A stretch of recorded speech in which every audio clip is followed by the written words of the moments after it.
The Utah Utes' new offense in 2025 is going to lead to a massive year for several of the team's premier receivers. We're going to tell you which key players you should expect to step up, including who will be the number one receiver on today's Locked On Utes.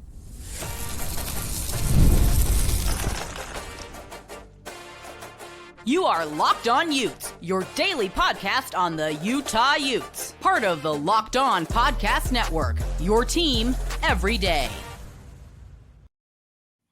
Hello, everyone, and thank you for making Locked On Utes your first listen and view of the day. We are part of the Locked On Podcast Network, available wherever you get your podcasts, as well as on YouTube. It's your first time listening. Make sure you like and subscribe. My name is JT Wistrcill, former intern inside the University of Utah Athletic Department. Excited to be joined by Elijah Grayson Murray, one of the writers at All Utes with Athlon Sports. And Elijah, we've been talking about Utah wide receivers for years, about could this be the year they break out? And look, in the past, there's been several things that have derailed it.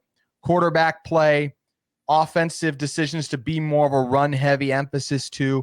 And Utah's still going to be a primarily rushing attack, with Devin Dampier being one of the best, just simply put, rushing quarterbacks in college football. Wayshawn Parker has a chance to be a top 10 running back next season, I believe.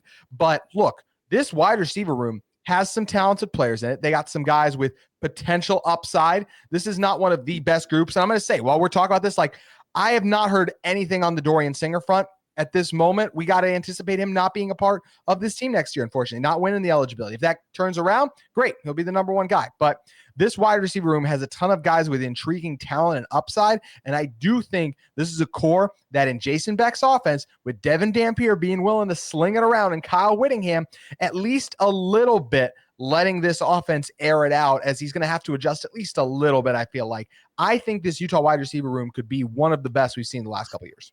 I 100% agree. I think they did really well in the transfer portal to kind of fill the holes necessary, like Otto, Creed Whitmore. You have so many guys that are coming in, and then guys that are going to develop into better players as well. You like Zacharyus Williams and Dadrian Zipperer. So you have these guys like already in that were brought in that kind of give Dampier a plethora of options, multiple different styles of receiving. They can, go deep, go short. They, some are faster, some can catch better, but they kind of filled every single need in the wide receiver room. And obviously, if Singer does get his eligibility, that just adds to it. If he doesn't, I think you still need to get another wide receiver in the spring transfer portal. But that's to be seen. You can't determine that right now. But I think even with Landon Thomas, Landon King. Yes, I keep mixing that up. And even with Landon King, being the presumed tight end one, he's pretty much like a receiver in his own right. And so that is just a complete, an absolute luxury for Dampier to have. And I'm really excited to see what these guys can do in spring ball. I am too. Be our first look we're going to get out of them. It's just a few weeks away. So who's going to be wide receiver run? A couple years ago, we saw really break out Devon Bailey. He became the guy on the Utah football team. Fast forward to now, and we're kind of left wondering, okay, it was Devon Bailey 2 years ago, Dorian Singer.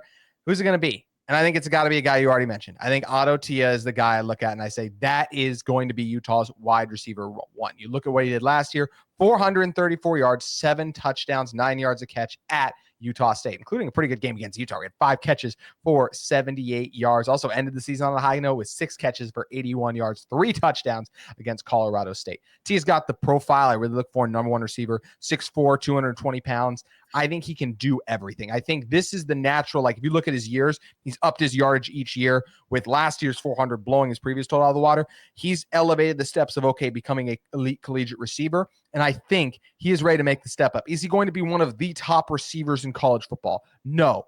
I think he can be a very good wide receiver one, though, that's going to be able to win in one-on-one matchups, because with Devin Dampier's rushing ability, 1,000 yards rushing a year ago, one of a very select few quarterbacks to do that, teams are going to want to dare this team to throw. And Tia's size, frame, and route running ability, I think, is going to lead to him making several plays. I expect him to go over that 400-yard marker, and I do think he's going to lead this team in receiving yards this coming season.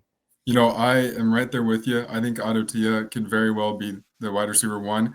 I'll mention a guy that I also already mentioned is Zacharyus Williams. I think His performance in the last game of the season against UCF gave us a glimpse of how talented this guy truly is.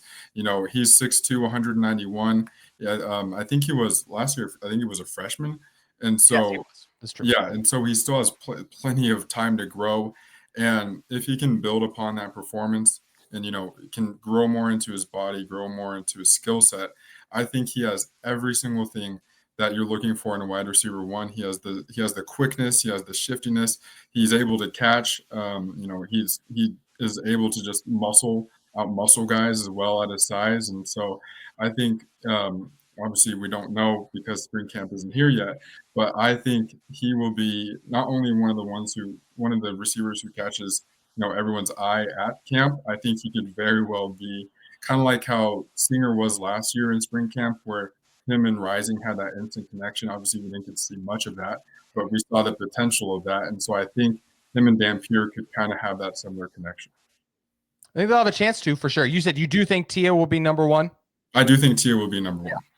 Yeah, I think I really like Williams. He is actually the guy I think will either be second or third on this team in receiving yards. We'll talk about the other guy I think is going to be right there here in a moment. But my question with Williams is, now granted, we see freshman to sophomore leaps all the time, but we are betting on potential and how much can you read in a one game. That is always a risky thing with these guys too. We saw, I'm not trying to call this guy. It's just like the first name that popped in my head is like in the past, Nate Johnson is a guy. I would look at individual game performances and flashes, and I was like, that is the next quarterback at the University of Utah. And here we are, he's back on the team as their backup quarterback. And I still think can be a good backup quarterback. But Williams, to me, is a guy who has the potential to break out freshman to sophomore year. So often you see the biggest jump players make. Spencer Fano was a fine left tackle. So honestly, at times he got benched his freshman year to one of the best returning right tackles now going into his junior year because of how good he was in his sophomore year too. So I do feel like Williams is capable of making that jump.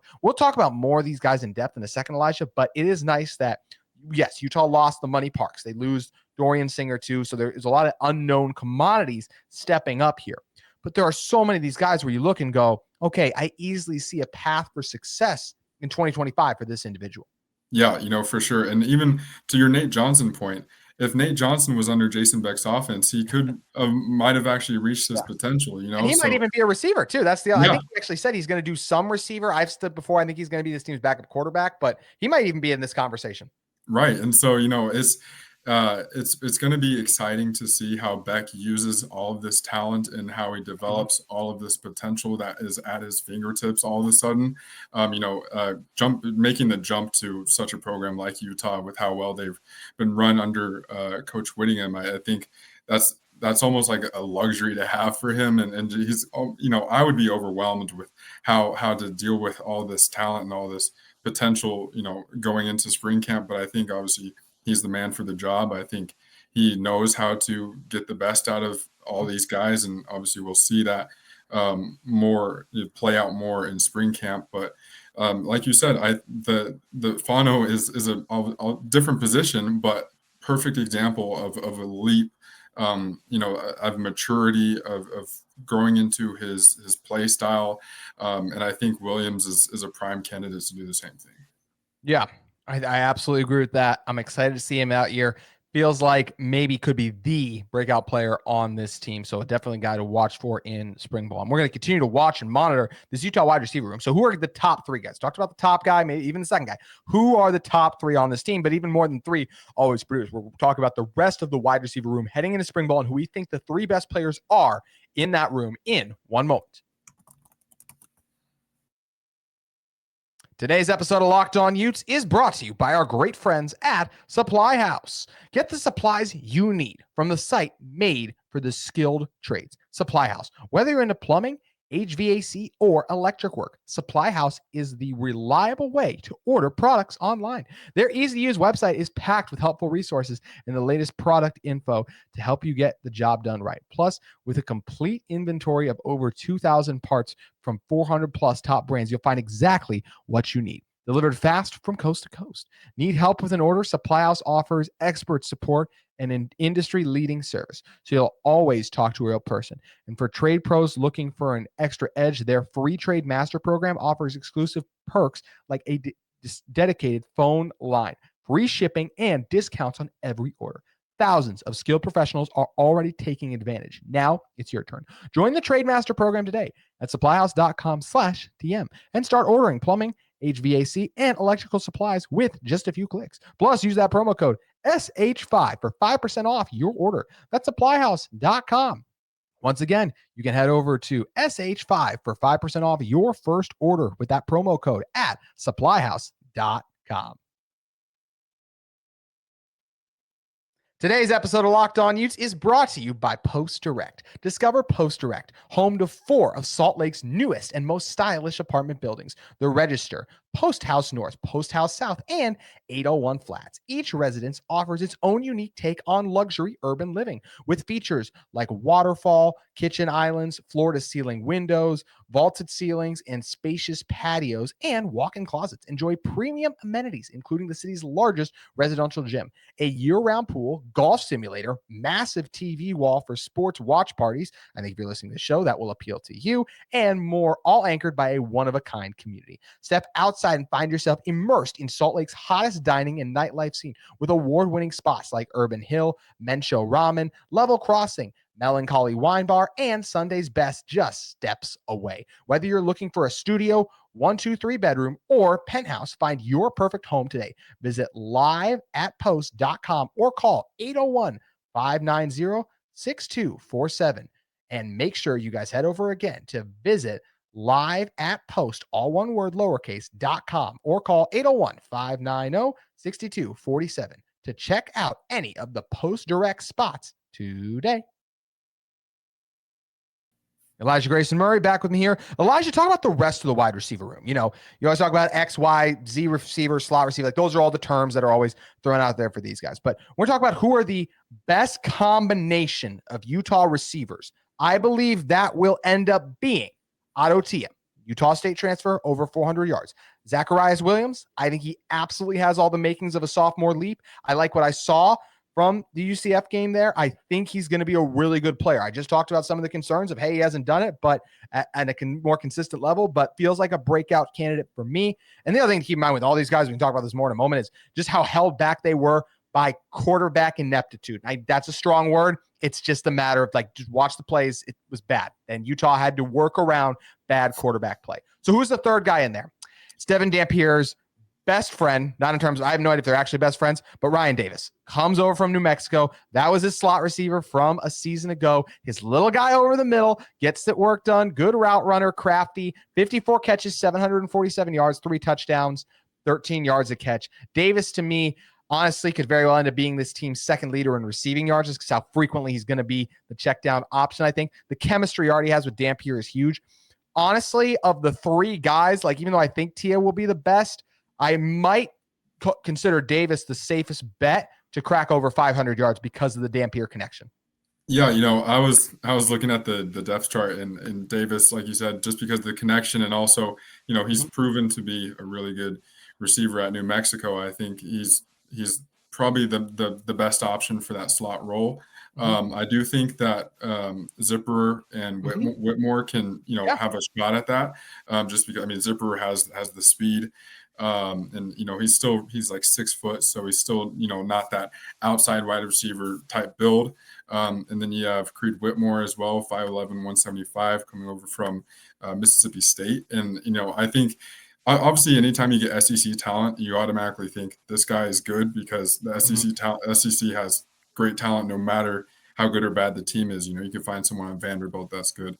And so, you know, I think obviously Davis has the upper hand just because he has the connection, he has the rapport with Beck as well. But I think that those 2 that I mentioned, Zipper and Whitmore, have a really good shot at kind of being like the swap out guy in the slot as well. And so I think, like I said earlier, you have so many different like ways that you can go.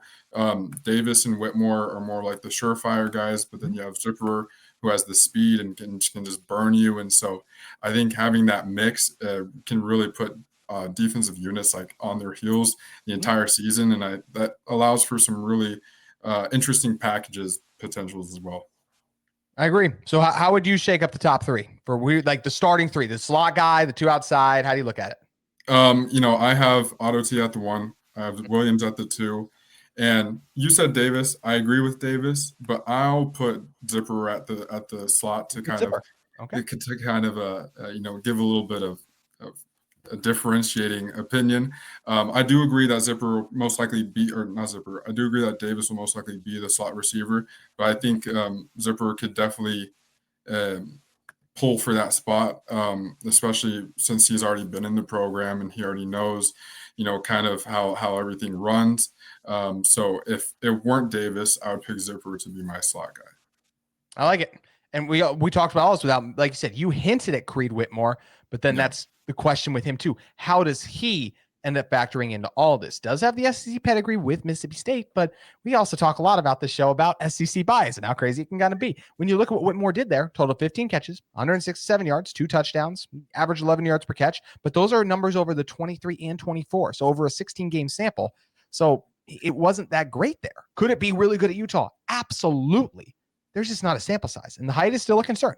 Only 5'11", and they usually add a little bit from there, right? Like those usually aren't exact measurements we know with the NFL, and obviously college the NFL different, but like we've seen this the combine before when they're adding a couple extra inches to help bolster the guy's height profile. So I definitely have questions about Whitmore. We could have questions, so many questions about this wide receiver room in total. I do think Davis and Whitmore will be the slot guys. Zipper did some things in the slot last year too. I think he's got a chance to make some plays outside though more for this team. If you look at, once again, quarterback limitations, such a big thing for this team a season ago.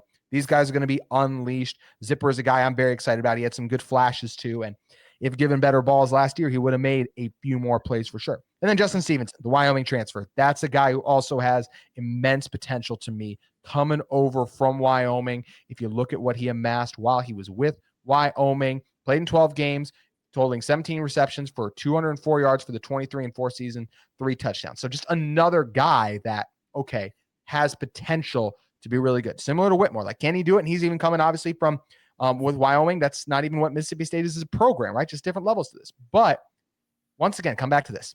Bad quarterback play last year. Didn't get to see these guys at their best, some of the returners, and a really exciting mix for receivers that are transferring in that I'm very excited about. And Utah needs to find 3 to 4 of these guys. They're going to produce consistently. Next to, I think, will be the number 1 tight end, Landon King. I think they have the talent in this room to get open versus man-to-man coverage when teams do load the box against Devin Dampier. And I think Jason Beck is going to have these guys ready to go too, as well as Utah's wide receiver coach.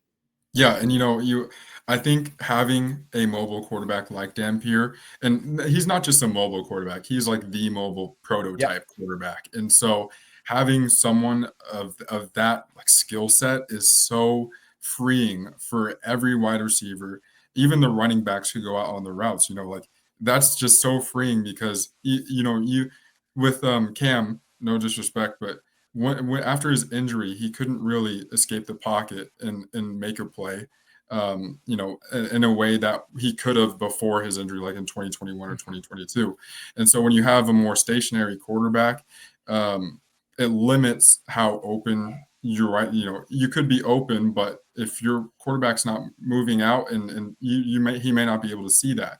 And so I think that it's a vote of, or not a vote of confidence. It's like it's a safety net for wide receivers, like, saying, even if I'm not open at this angle, if he moves out, I can find a way to get open. And so I think that's just going to be really, really helpful for everyone that is going to catch the ball in under Beck's system. I think it opens up a ton of special packages, some RPOs, some motion from the slot to out wide and having a stack. I think there's so many things that are possible, not only because of Dampier, but because of how the plethora of potential talent that we have in the wide receiver room. Obviously, the tight end room, we pretty much have a wide receiver at tight end, and then you have Wayshawn Parker, who himself is a dual threat running back. And I think it's going to be interesting to see how they're all implemented. But if they are implemented in the way that we think they should be implemented, there's going to be a ton of fireworks in Wistrcill Stadium for sure. I totally agree. I cannot wait to get exciting offensive football back in Wistrcill Stadium. Talented bodies are in this room to do it. A lot of unknowns for sure. But if feels like there's definitely a chance they can pop off this coming season. So that does it for upcoming Utah football. But how about some past guys who had the opportunity to compete on the NFL's biggest pre-draft stage, the NFL Combine? Talking about how Junior Tafuna did there, as well as a little bit Brant Kuithe and Karene Reed in a second. All right, Elijah back in with me here. Elijah, talking about Utah Utes at the NFL Combine. The only guy who was able to go in the drills, Karene Reed and Brant Kuithe, both out due to injury, was Junior Tafuna. And he showed out. I mean, 5:08 in the 40, 5:03 actually in the 40-yard dash, 1.8 seconds for the 10-yard split, and a 28.5 vertical, 24 reps on the bench press. That's the 8th best mark amongst defensive tackles in both the 40 and bench press. I consider that an absolute win for Tafuna. He was one of the later invites in the process just to test among a top 10 defensive tackle and what you could argue are two of the top statistical things they measure at the Combine. I think Tafuna improved his stock, and we know Junior Tafuna interviewed well with all these teams too. Yeah, and I like you said, he did amazing in his performance. We've seen him, do well in games and in practices, so we knew what he was capable of, and I'm glad that he was able to show that on the big stage in front of all these scouts. But I think the strong point was his interviews. We know he's a great guy, and we know he's a leader. He's personable, and so I think he answered every single question so well. And I think that more than anything, or not more than anything, but that combined with his impressive performance, we didn't expect him to do that well, but that combined with his impressive performance definitely improved his draft stock. And I'm excited to see how much more it improves, after Utah's Pro Day, assuming he competes in that. And I'm really excited to see, because he deserves it. He deserves it just as much as anyone. He's an absolute leader, and he's been the stalwart of the trenches for Utah's defensive line ever since he kind of took over that leadership role. And so to see him prove himself at the next level and push himself up draft boards is really heartening to see. I'm really excited for him. Mm-hmm. Yep. Feels like Tafuna had a great week. Obviously, it all started back with the Senior Bowls we discussed. So happy for him that he's now having this moment of success, and he'll get the chance to Pro Day too, as you mentioned. Could not find anything on Karene Reed, so I really hope Karene Reed interviewed well. I'm sure he did. He's Karene Reed. He's awesome. Ryan Heath made an interesting point, and he is on X at Ryan J. Heath, and he is with Fantasy Points database. He talked about Brant Kuithe's measurements, which came in, measures just 6 feet and 2 inches tall. Just 5 of 39 tight ends measuring 6 feet 2 or shorter in my database have a season with 500 plus receiving yards. Delaney Walker, Jordan Reed, a couple of the guys in the miss. This compares to a 21% hit rate for non-blocker samples as a whole. So the height thing is definitely a little bit. And also Harold Fanning came in at a 6'3" too. So not a ton bigger either. The Bowling Green tight end, or actually the Ball State tight end, who everyone is going crazy about what he can. I think you're right with Bowling Green. He's from Bowling Green. What'd you say? He is Bowling Green. Yeah, Bowling Green. Thank you. Yeah. So is this a concern for Kuithe? I mean, a little bit, but here's the thing. Brant Kuithe's done nothing but defy the odds. So you're looking at him. The reason not to take a chance on Brant Kuithe is not his height. The reason is the medical. And if you say, hey, I don't have a draftable grade on him because the medical, he's got too many injuries, I can't fault you for that. But in an era where 6th and 7th round picks so frequently amount to nothing, I don't know why a team wouldn't take a chance on a guy who's, when healthy, with good quarterback play, put up over 600 yards receiving in an offense that doesn't really like to air it out too much. Give it to tight ends? Sure. But air it out extremely frequently? No. I feel like there were several other places that Kuithe would have had a chance to put up even better numbers at that like to air it out more. Kuithe can get open. Can he stay healthy? That's the question. But I don't put too much stock into the lack of height. I just want to know, can he stay healthy? Because when he's healthy, Elijah, he is such a difference maker. Yeah, and he was, when we had that duo of Kincaid and Kuithe, Kuithe was the better of the two tight ends. He was, deemed as like the guy in that room, and Kincaid was like the really good complement to him until the injury happened and Kincaid just blossomed. And so I feel his height is not an issue in regards to his receiving. He has the physical prowess in the air to overpower, defenders taller than him. And, he has a knack for the ball. And so I don't think that's an issue. And the emphasis on blocking as a tight end in today's NFL, it just seems silly to me. You can have a blocking tight end, but if your tight end cannot receive, he's not going to make it far in the NFL. You don't have just blocking specific tight ends anymore. And if you do, you're probably not the best team in the league. And so I feel as though that shouldn't even be, I mean, obviously blocking is a part of a tight end's job, but it's probably like 25% of the overall in the way that they have been used, how that's been shifted. And so his medical is clearly the top issue.